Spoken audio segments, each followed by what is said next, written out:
Donald Trump desgrana ante el Congreso de los Estados Unidos toda una lista de despilfarros públicos obscenos que ya ha recortado desde su gobierno. Pero ¿son esos recortes suficientes para cuadrar el presupuesto y bajar los impuestos con la contundencia con la que ha prometido bajarlos? Veámoslo. Anoche, el presidente de los Estados Unidos, Donald Trump, compareció ante el Congreso del país para oficiar el discurso sobre el Estado de la Unión. A lo largo de este discurso hizo un repaso, una recopilación de lo que, a su entender, son los logros de su gobierno durante estos 2 primeros meses de mandato. Y desde luego una de las partes más interesantes, más atractivas, más entusiasmantes de sus políticas durante estos 2 primeros meses de mandato para cualquier liberal son los recortes de gasto público que ha conseguido impulsar. A través del Departamento de Eficiencia Gubernamental de Elon Musk, el gobierno de los Estados Unidos ha comenzado a recortar una enorme cantidad de partidas de gasto que resultan a todas luces ridículas y un despilfarro clarísimo de recursos públicos. Dejemos que sea el propio Donald Trump quien desgrane una a una todas estas partidas de gasto ridículas, despilfarradoras, que ya han sido recortadas por su gobierno. Y para luchar contra la inflación no solo vamos a reducir el coste de la energía, sino que vamos a acabar con el despilfarro flagrante del dinero de los contribuyentes.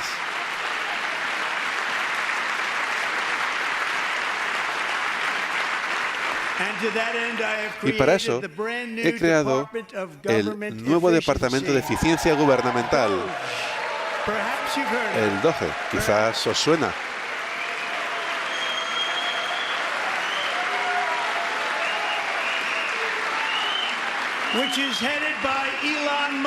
Dirigido por Elon Musk, que está aquí en la galería esta noche.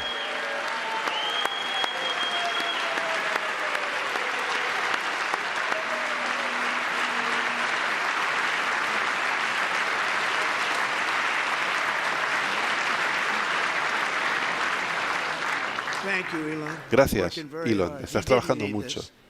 Él no lo necesitaba, la verdad es que no lo necesitaba. Muchas gracias, te lo agradecemos. Todos aquí, incluso los de este lado, también te lo agradecen. No lo quieren admitir.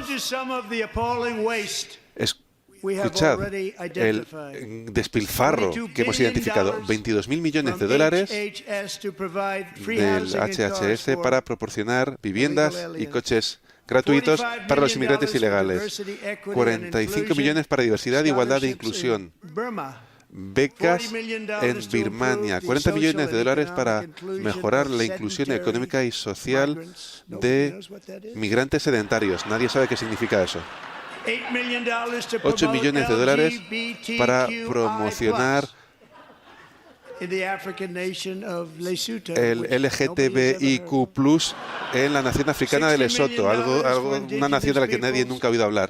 60 millones de dólares para pueblos indígenas y para empoderamiento afrocolombiano en América Central. 60 millones de dólares. 8 millones de dólares para hacer ratones transgénero. De verdad, 32 millones para propaganda de izquierdas, operaciones de propaganda de izquierdas en Moldavia. 10 millones de dólares para la circuncisión masculina en Mozambique. 20 millones de dólares para el barrio Sésamo árabe en Oriente Medio. 20 millones de dólares para un programa. 1,9 millones de dólares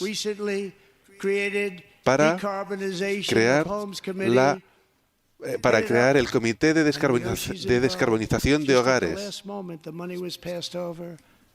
Lo descubrimos en el último momento. El dinero se lo habían entregado a una mujer llamada Stacey Abrams.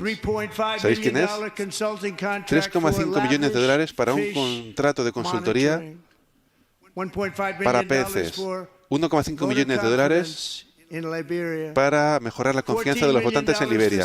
14 millones de dólares para la cohesión social en Mali. 59 millones de dólares para habitaciones de hotel para inmigrantes ilegales en Nueva York.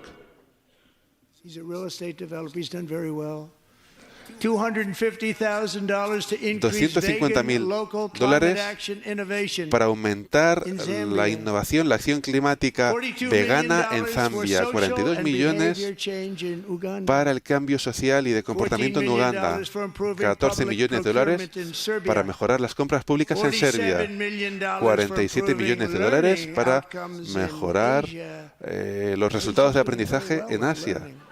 Asia le va muy bien con la educación. Tenemos que hacerlo nosotros. Y 101 millones de dólares para contratos en el Departamento de Educación. Nunca se había pagado nada así con el gobierno Trump. Todos estos timos, y hay muchos peores más, pero creo que no era adecuado hablar de ellos, son muy malos. Hemos encontrado muchos más y hemos acabado con ellos rápidamente, gracias a un grupo de personas, principalmente jóvenes, muy inteligentes, liderados por Elon. Gracias. Hemos identificado cientos de miles de millones de dólares.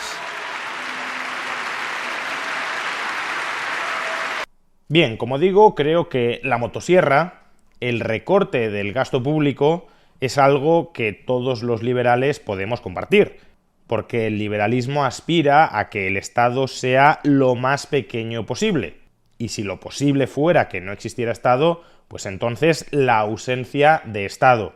Pero desde luego todas estas partidas de gasto que ha enumerado Donald Trump se pueden recortar de raíz sin que el orden social implosione. Por tanto, si el liberalismo aspira al menor Estado posible, es perfectamente posible recortar estas partidas de gasto y, en consecuencia, desde una perspectiva liberal, han de ser erradicadas. Es más, este modelo de recorte del gasto público buscando partidas presupuestarias que son ridículas, ideologizadas, despilfarros abiertos cuando no corruptelas encubiertas, entiendo que es el modelo de recorte del gasto público que promueven muchos partidos europeos que pretenden emular la labor de gobierno de Donald Trump.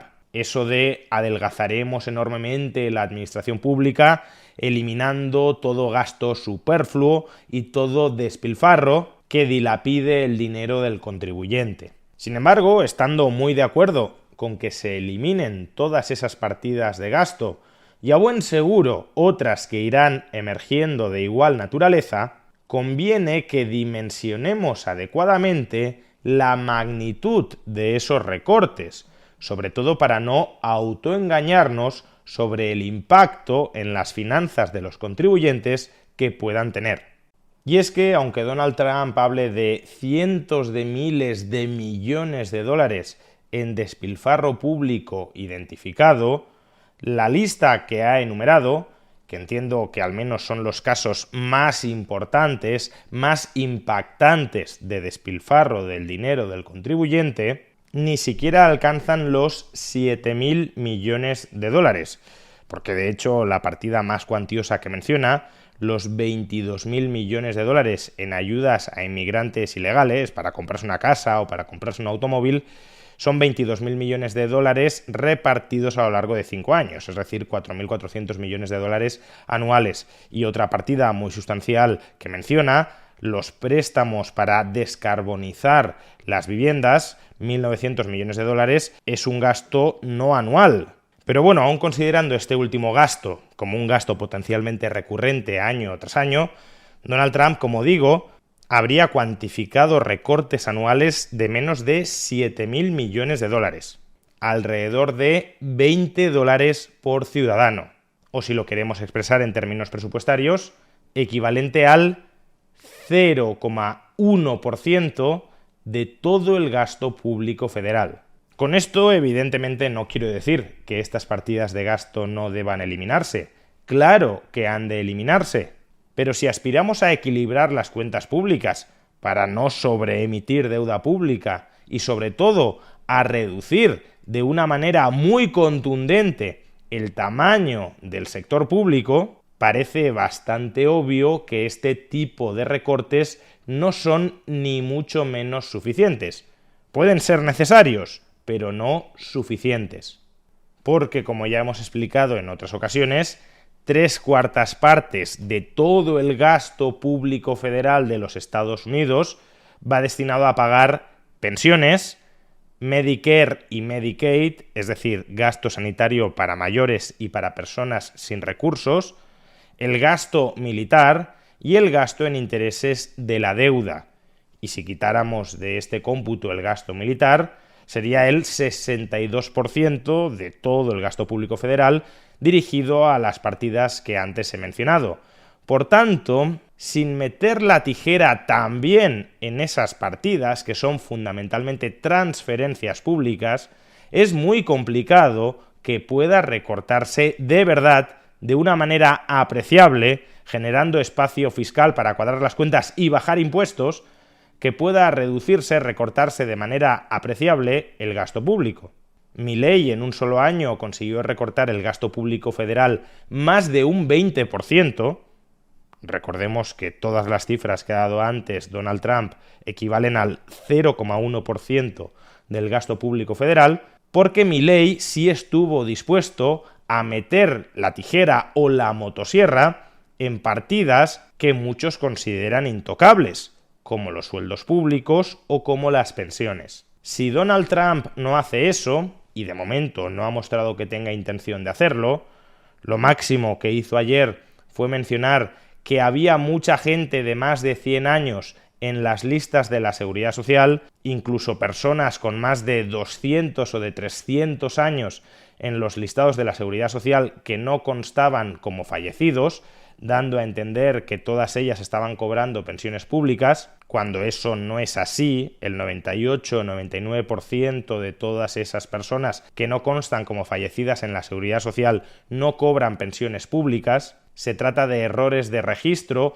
o de registros incompletos, porque los funcionarios no han querido o no han podido informatizar los certificados de fallecimiento en las bases de datos de la Seguridad Social.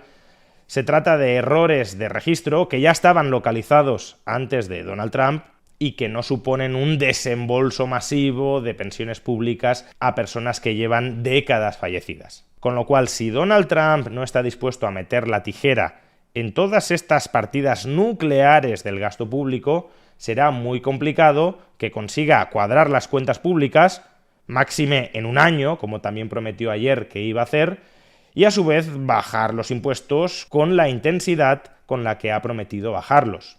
Y este mensaje de advertencia, de cautela, para reducir de manera drástica el tamaño del Estado, no basta ni muchísimo menos con recortar gastos superfluos, con recortar despilfarros obvios, que por supuesto hay que hacerlo. ¿Quién se opondría a ello, salvo quienes sean beneficiarios de esos despilfarros o de esos gastos superfluos?